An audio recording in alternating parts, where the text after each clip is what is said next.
Hello friends, welcome to Vijay Kumar AGRICET institute. నా పేరు విజయ్ కుమార్. ఇక్కడ అగ్రిసెట్ 2018 కి సంబంధించినటువంటి నోటిఫికేషన్ ఉంది. Acharya NG Ranga agricultural university Guntur వారు విడుదల చేసినటువంటి అగ్రిసెట్ 2018 నోటిఫికేషన్ ఇక్కడ మీరు చూస్తున్నారు. దీనిని agriculture, seed technology, organic farming 2 ఏళ్ల డిప్లొమా కోర్సులు పూర్తి చేసినటువంటి అభ్యర్థులు బీఎస్సీ అగ్రికల్చర్ లో ప్రవేశం నిమిత్తం ఈ ప్రవేశ పరీక్ష రాయాల్సి ఉంటుంది. 2018-19 విద్యా సంవత్సరానికి గాను ఈ ప్రవేశ పరీక్షను నిర్వహిస్తుంది ఆచార్య ఎన్జీ రంగా అగ్రికల్చరల్ యూనివర్సిటీ. దీనికి సంబంధించిన ఇతర వివరాల విషయానికి వచ్చేటట్టయితే ఈ పరీక్షను జూలై 29, 2018 ఉదయం 10:30 నుంచి మధ్యాహ్నం 12 గంటల వరకు నిర్వహిస్తారు. ఈ పరీక్ష 1.5 గంటల డ్యూరేషన్ కలిగి ఉంటుంది. మొత్తం 120 ప్రశ్నలు దీంట్లో ఉంటాయి. ఇవన్నీ కూడా ఆబ్జెక్టివ్ టైప్, అంటే మల్టిపుల్ చాయిస్ ప్రశ్నలు అన్ని కూడా దీంట్లో ఉంటాయి అన్నమాట. ఒక్కొక్క ప్రశ్నకి ఒక్కొక్క మార్కు కేటాయించారు. అదేవిధంగా అభ్యర్థులు ఓఎంఆర్ షీట్ లో సమాధానాలు గుర్తించవలసి ఉంటుంది. ఆచార్య ఎన్జీ రంగా అగ్రికల్చరల్ యూనివర్సిటీ ఏదైతే ప్రిస్క్రైబ్ చేసిందో ఆ సిలబస్ దీనికి వర్తిస్తుంది. అర్హతల విషయానికి వచ్చేటట్టయితే ఒకసారి చూద్దాం. ఈ పరీక్ష రాసేటటువంటి విద్యార్థులు 2 సంవత్సరాల diploma in agriculture, seed technology, organic farming సంబంధించినటువంటి ఈ డిప్లొమాలు పూర్తి చేసి ఉండాలి. Acharya NG Ranga agricultural university అలాగే professor Jayashankar Telangana state agricultural యూనివర్సిటీకి సంబంధించినటువంటి విద్యార్థులు ఈ పరీక్ష రాయడానికి అర్హులు. అయితే ఎవరైతే ఇప్పుడు కరెంట్ బ్యాచ్ ఎవరైతే ఉంటారో వారు కూడా ఈ పరీక్ష రాయడానికి అర్హులని చెప్పి ఇక్కడ ఇవ్వడం జరుగుతుంది. 2018-19 విద్యా సంవత్సరంలో ఎవరైతే చదువుతూ ఉంటారో వాళ్ళు కూడా ఈ పరీక్ష రాయడానికి అర్హులని ఇక్కడ ఇవ్వడం జరిగింది. అభ్యర్థుల వయస్సు పరిమితి విషయానికి వచ్చేసరికి 17 సంవత్సరాలు నిండి ఉండాలి. అలాగే అప్పర్ ఏజ్ లిమిట్ ఇచ్చారు. 22 సంవత్సరాలు దాటి ఉండకూడదు అని ఇచ్చారు. అదేవిధంగా ఎస్సీ ఎస్టీ అభ్యర్థులకైతే 25 సంవత్సరాలు ఉండాలి. అలాగే ఫిజికల్లీ హ్యాండిక్యాప్డ్ విద్యార్థులైతే 27 సంవత్సరాలు వరకు వయో పరిమితి ఉంది. Total number of BSc agricultural seats అని ఇచ్చారు. మనకి దీంట్లో ఏంటంటే మొత్తం ఎన్ని సీట్లు ఉన్నాయనేది మనం ఇక్కడ చూడవచ్చు.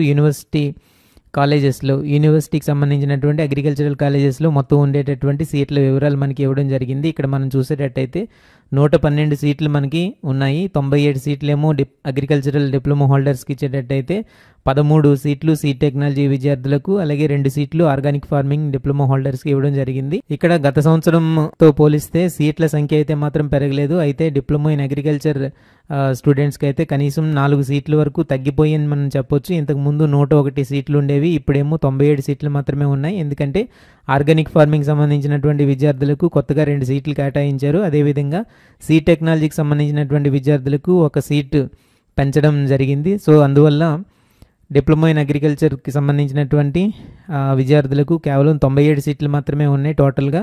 అదేవిధంగా సీడ్ టెక్నాలజీ అభ్యర్థులకు 13 సీట్లు ఉన్నాయి. అదేవిధంగా ఆర్గానిక్ ఫార్మింగ్ సంబంధించినటువంటి డిప్లొమా హోల్డర్స్కు 2 సీట్లు కేటాయించడం జరిగింది. ఇంకా దీనికి సంబంధించి ఇంకా పూర్తి వివరాలు మనం కింద చూసేటట్టయితే అఫిలియేటెడ్ అగ్రికల్చరల్ కాలేజెస్, ఇంతకు ముందు చూసినవేమో యూనివర్సిటీ అగ్రికల్చరల్ కాలేజెస్ అవి, ఇప్పుడేమో అఫిలియేషన్ తీసుకున్నటువంటి ప్రైవేట్ అగ్రికల్చరల్ కాలేజెస్లో కూడా కొన్ని సీట్లు ఇక్కడ మనకి ఇవ్వడం జరిగింది. దీంట్లో మనం చూసేటట్టయితే ఇక్కడ మనకి మొత్తం 72 సీట్లు మనకి కేటాయించడం జరిగింది. దాంట్లో 62 సీట్లు అగ్రికల్చరల్ డిప్లొమా హోల్డర్స్కి, అదేవిధంగా సీడ్ టెక్నాలజీ అభ్యర్థులకు మొత్తం 8 సీట్లు, ఆర్గానిక్ ఫార్మింగ్ సంబంధించినటువంటి అభ్యర్థులకు 2 సీట్లు కేటాయించడం.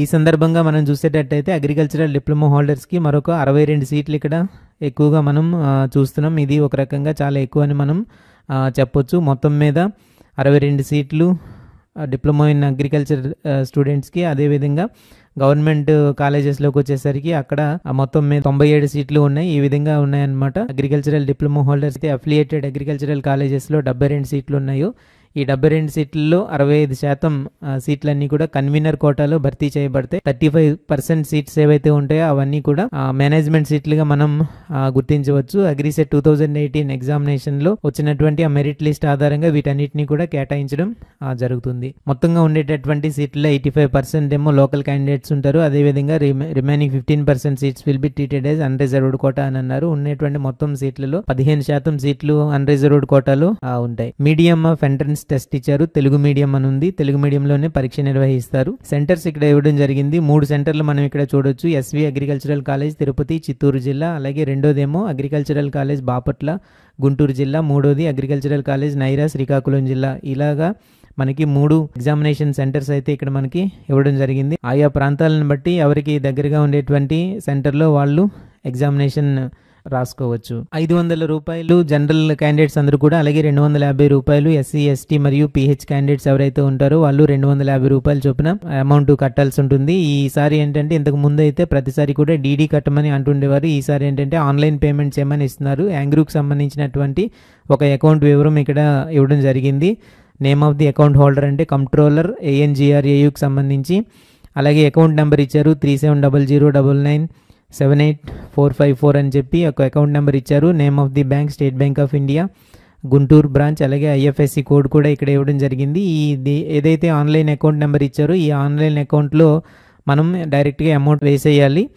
500 రూపాయలు జనరల్ అభ్యర్థులందరూ కూడా వేయాలి. అదేవిధంగా 250 రూపాయలు ఎస్సీ ఎస్టీ మరియు పిహెచ్ క్యాండిడేట్స్ ఎవరైతే ఉంటారో వాళ్ళు 250 రూపాయలు ఈ అకౌంట్లో వేయాలి. అయితే గుర్తుంచుకోవాల్సినటువంటి ముఖ్యమైనటువంటి విషయం ఏంటంటే డైరెక్ట్గా మనం అకౌంట్లో వేసేసినంత మాత్రాన సరిపోదు. అకౌంట్లో వేసిన తర్వాత దానికి సంబంధించినటువంటి పూర్తి ఎక్నాలెడ్జ్మెంట్ మనం తీసుకోవాలి. కాబట్టి మనం ఈ అకౌంట్ ట్రాన్స్ఫర్ అంతా కూడా బ్యాంక్కి వెళ్ళి బ్యాంక్లో అకౌంట్లో మనం డిపాజిట్ చేస్తే అక్కడ మనకి ఒక ఎక్నాలెడ్జ్మెంట్ ఇస్తారు. ఆ ఎక్నాలెడ్జ్మెంట్ మనం దీంట్లో ఈ అప్లికేషన్తో పాటుగా మనం పంపించాల్సి ఉంటుంది. ఒకవేళ కనుక ఆ ఎక్నాలెడ్జ్మెంట్ కనుక మనం పంపించలేకపోతే మనం అమౌంట్ పే చేయలేనట్టుగానే పరిగణిస్తారు. కాబట్టి ఏదైనా బ్యాంక్కి వెళ్ళి బ్యాంక్లో అమౌంట్ ట్రాన్స్ఫర్ చేస్తే కనుక మనకి ఎక్నాలెడ్జ్మెంట్ వస్తుంది. అలా కాకుండా ఒకవేళ ఏదైనా మొబైల్ నుంచి మన అకౌంట్లో ఉండేటువంటి అమౌంట్ మనం ట్రాన్స్ఫర్ చేస్తే కనుక దానికి పేమెంట్ స్లిప్ ఏదైతే ఉంటుందో అది మనం PDF ఫైల్ కానీ ఏదైనా సరే డౌన్లోడ్ చేసి దీనికి అటాచ్ చేయాల్సి ఉంటుంది. లేకపోతే కనుక మనం ఆ అమౌంట్ కట్టలేనట్టుగానే పరిగణిస్తారు, అప్లికేషన్ తిరస్కరించబడుతుంది. కాబట్టి ఈ విషయాన్ని మీరు జాగ్రత్తగా గుర్తుపెట్టుకోండి. వీలైనంత వరకు మామూలుగా ఏదైనా ఒక బ్యాంక్కి వెళ్ళి అక్కడ ఈ అమౌంట్ని ఆన్లైన్ పేమెంట్ అయితే మాత్రం చేయండి. దాంట్లో ఫైనల్గా మీరు ఒక అక్నాలెడ్జ్మెంట్ తీసుకోవడం మాత్రం మర్చిపోవద్దు దయచేసి. 2 సెల్ఫ్ అడ్రస్డ్ ఎన్వలప్స్ తీసుకోవాలి. అంటే మీ అడ్రస్ రాసినటువంటి ఎన్వలప్స్ ఉండాలి. దానిపైన 5 రూపాయల స్టాంప్ అతికించి ఉండాలి. ఎందుకనంటే ఒక ఎన్వలప్ మనకి ఇంటికి వస్తుంది. దేనికంటే అగ్రిసెట్కి సంబంధించినటువంటి హాల్ టికెట్తో మనకి ఇంటికి వస్తుంది. ఇంకోటి ఏంటంటే ర్యాంక్ కార్డ్ రావడానికి మరొక ఎన్వలప్ ఉంటుంది. దీనిపైన మన అడ్రస్ మాత్రమే రాయాలి. మన అడ్రస్ 2 అడ్రస్గా పెట్టుకొని రాసి దానికి 5 రూపాయల స్టాంప్ అతికించాలన్నమాట. సో ఈ విధంగా పూర్తి చేసినటువంటి దరఖాస్తులు మనకి 25/6/2018 అంటే జూన్ నెల 25వ తారీఖు సాయంత్రం 5 గంటల లోపు చేరేటట్టుగా పంపించాలి. Convener AGRICET 2018 office of the associate director of research regional agricultural research station Tirupati అనేటువంటి అడ్రస్కి మనం దీన్ని పంపించాల్సి ఉంటుంది. ఇక్కడ చాలామంది అభ్యర్థులు చాలా తప్పు చేస్తున్నారు. ఏంటనంటే ఇలాగా పూర్తిగా నింపినటువంటి దరఖాస్తు ఫారాలన్నీ కూడా గుంటూరు ఆఫీస్కి పంపించడం జరుగుతుంది. ఇది చాలా తప్పు. ఇక్కడ మనకి ఇచ్చినటువంటి అడ్రస్కి మాత్రమే మనం పంపించాలి. చాలామంది గుంటూరుకు పంపించారు లాస్ట్ ఇయర్. ఆ విధంగా పంపించినవి గుంటూరులో ఉండేటువంటి అధికారులు వాటిని మళ్ళీ తిరుపతికి పంపించడం జరిగింది. కాబట్టి ఏంటంటే ఈ అప్లికేషన్ అగ్రిసెట్ 2018 అప్లికేషన్ ఏదైతే ఉంటుందో దానిపైన సరైనటువంటి అడ్రస్ రాయండి. కన్వీనర్ అగ్రిసెట్ 2018 తిరుపతి అనేటువంటి అడ్రస్ దానిపైన రాసి మనం తిరుపతికి పోస్ట్ చేయాల్సి ఉంటుంది. ఇది మాత్రం చాలా జాగ్రత్తగా మీరు గుర్తుపెట్టుకోవాలి. ఒకవేళ కనుక మనం ఇన్ టైంలో కనుక అప్లికేషన్ పంపించలేకపోతే అంటే 25/6/2018 తారీఖు కనుక మనం అప్లికేషన్ పంపించకపోతే కొన్ని రోజుల పాటు లేట్ ఫీతో కట్టడానికి కొంత పర్మిషన్ అనేది ఉంటుంది. 26/6/2018 నుంచి 29/6/2018 వరకు అయితే కనుక జనరల్ అభ్యర్థులందరూ 1000 రూపాయలు అమౌంట్ కట్టాలి. మిగిలినటువంటి ఎస్సీ ఎస్టీ అభ్యర్థులు PH అభ్యర్థులు అయితే 500 రూపాయల ఫైన్తో 26/6/2018 నుండి 29/6/2018 వరకు దరఖాస్తులను పంపించడానికి వీలు ఉంటుంది. తర్వాత హాల్ టికెట్స్ గురించి ఇచ్చారు. హాల్ టికెట్స్ అన్నీ కూడా యూనివర్సిటీ వెబ్సైట్లో 23/7/2018 యూనివర్సిటీ వెబ్సైట్లో డిస్ప్లే చేస్తామని చెప్తున్నారు. కిందన మనం చూసేటట్టయితే ఏ సర్టిఫికెట్స్ లేదా డాక్యుమెంట్స్ దానికి జత చేయాలనేటువంటి ఒక చిన్న లిస్ట్ ఇవ్వడం జరిగింది. Diploma certificate, course completion certificate రెండోది, అలాగే డేట్ ఆఫ్ బర్త్ సర్టిఫికేట్ అన్నారు. అంటే జనరల్గా మనకి 10వ తరగతి సర్టిఫికేట్లోనే డేట్ ఆఫ్ బర్త్ అనేది ఉంటుంది కాబట్టి దాన్నే మనం డేట్ ఆఫ్ బర్త్ సర్టిఫికేట్గా మనం అనుకుంటాము. Caste certificate in case of SC ST BC candidates అని ఇచ్చారు. Issued by mandal revenue officer. అది కూడా లేటెస్ట్ క్యాస్ట్ సర్టిఫికేట్ మనం దీనికి జత చేయాల్సి ఉంటుంది. ఎప్పుడు బాగా లేటెస్ట్ క్యాస్ట్ సర్టిఫికేట్ దీనికి జత చేయాల్సి ఉంటుంది. అలాగే మీ ఆధార్ నెంబర్ ఒకటి జత చేయాలి. అంటే ఆధార్ కార్డు జిరాక్స్ ఒకటి పెట్టాల్సి ఉంటుంది. ఇంకా PH NCC స్పోర్ట్స్ లేదా డిఫెన్స్కి సంబంధించినటువంటి వారు ఎవరైనా ఉండేటట్టయితే ఆ సర్టిఫికేట్స్ ఏవైతే ఇష్యూ చేశారో సరే అవన్నీ కూడా దీనికి జత చేయాల్సి ఉంటుంది. Study or residence or relevant certificates for proof of local status last 7 years కి సంబంధించినటువంటి ఈ రెసిడెన్స్ ప్రూఫ్ కూడా మనం దీనికి జత చేయాల్సి ఉంటుంది. క్వాలిఫైయింగ్ మార్క్స్ ఇక్కడ ఇచ్చారు. దీంట్లో 25% మార్క్స్ వస్తాయి కనుక దాంట్లో క్వాలిఫై అయినట్టుగా మనకి ఆ పరిగణనలోకి తీసుకుంటారు. అగ్రిసెట్ 2018 రిజల్ట్ గురించి ఇక్కడ మనకి ఇవ్వడం జరిగింది. ఎవరైతే ఎలిజిబుల్ క్యాండిడేట్స్ ఉన్నారో వాళ్ళ తాలూకు లిస్ట్ అంతా కూడా ఆ వెబ్సైట్ లో డిస్ప్లే చేయడం జరుగుతుందని చెప్పారు. ఒకవేళ ఒకే మార్కులు వచ్చినటువంటి వారు ఎవరైనా ఉంటే వాటికి సంబంధించినటువంటి 4 అంశాలను ఇక్కడ పరిగణలోకి తీసుకుంటారు. ఈ అగ్రిసెట్ ఎగ్జామ్ లో ఒకే మార్కులు వచ్చిన వారు ఎవరైతే ఉంటే వాళ్ళకి సంబంధించినంత వరకు టోటల్ అగ్రిగేట్ మార్క్స్ ఏవైతే ఉన్నాయో క్వాలిఫైయింగ్ ఎగ్జామినేషన్ అంటే మామూలుగా డిప్లొమా కోర్సులో మనకు వచ్చినటువంటి గ్రేడ్ పాయింట్ కి సంబంధించినటువంటి మార్క్స్ తీసుకుంటారనమాట. అంటే అగ్రిసెట్ లో ఒకే మార్కులు కనుక వచ్చేటట్టయితే తర్వాత ఏం చూస్తారంటే ఇద్దరికి వచ్చినటువంటి గ్రేడ్ పాయింట్ యావరేజ్ చూస్తారు ఒకసారి. అందులో ఎవరైతే ఎక్కువ వచ్చారో వాళ్ళకి ముందు ర్యాంక్ ఇస్తారు, తర్వాత వచ్చిన వాళ్ళకి తర్వాత ర్యాంక్ అనేది ఇవ్వడం జరుగుతుంది. ఒకవేళ అగ్రిసెట్లో ఒకే మార్కులు వచ్చి ఇద్దరికి కూడా ఒకే మూడోదిగా ఏం చూస్తారంటే 10th క్లాస్కి సంబంధించినటువంటి గ్రేడ్ పాయింట్ చూస్తారు. ఒకవేళ అది కూడా కంప్లీట్గా టాలీ అయ్యి ఉండేటువంటి పరిస్థితుల్లో ఎవరు పెద్దవాళ్ళు అయ్యి ఉంటే వయసుని బట్టి వాళ్ళకి ముందు ర్యాంక్ ఇస్తారు, తర్వాత వాళ్ళకి తర్వాత ర్యాంక్ ఇవ్వడం జరుగుతూ ఉంటుంది. ఈ కౌన్సిలింగ్ దీనికి సంబంధించినటువంటి ఇవన్నీ కూడా ఆడిటోరియం ఆర్ఆర్ఎస్ లామ్ గుంటూరు దగ్గర జరుగుతాయి. ఈ ఎగ్జామ్కి సంబంధించినటువంటి ఓఎంఆర్ షీట్లు ఏవైతే ఉంటాయో అగ్రిసెట్ 2018కి సంబంధించినటువంటి ఓఎంఆర్ షీట్లు ఏవైతే ఉంటాయో రాసినవి ఒక సంవత్సరం పాటు వాటన్నిటినీ కూడా ప్రిజర్వ్ చేసి పెడతారన్నారు. ఆ తర్వాత వీటిని డిస్పోజ్ చేయడం జరుగుతూ ఉంటుంది.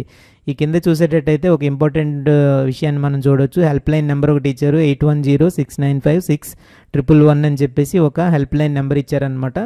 అగ్రిసెట్కి సంబంధించినటువంటి ఎటువంటి డౌట్స్ ఉన్నప్పటికీ ఈ హెల్ప్ లైన్కి సంబంధించినటువంటి నెంబర్కి ఫోన్ చేసి దాన్ని బట్టి మనం ఆ వివరాలన్నింటినీ కూడా మనం కనుక్కోవచ్చు. ఏదైనా మీకు డౌట్ ఉండేటట్టయితే ఈ నెంబర్ జాగ్రత్తగా గుర్తుపెట్టుకోండి. 8106956111 అనేటువంటి నెంబర్ని మీరు జాగ్రత్తగా గుర్తుపెట్టుకోండి. టైమింగ్స్ కూడా అక్కడ మనకి ఇవ్వడం జరిగింది. ఉదయం 10 గంటల నుంచి సాయంత్రం 5 గంటల లోపు మాత్రమే ఈ ఫోన్ మనం చేయాలి. అగ్రిసెట్కి సంబంధించినటువంటి ఎటువంటి ఎంక్వైరీనైనా సరే మనం ఈ హెల్ప్ లైన్కి చేసి కనుక్కోవచ్చు.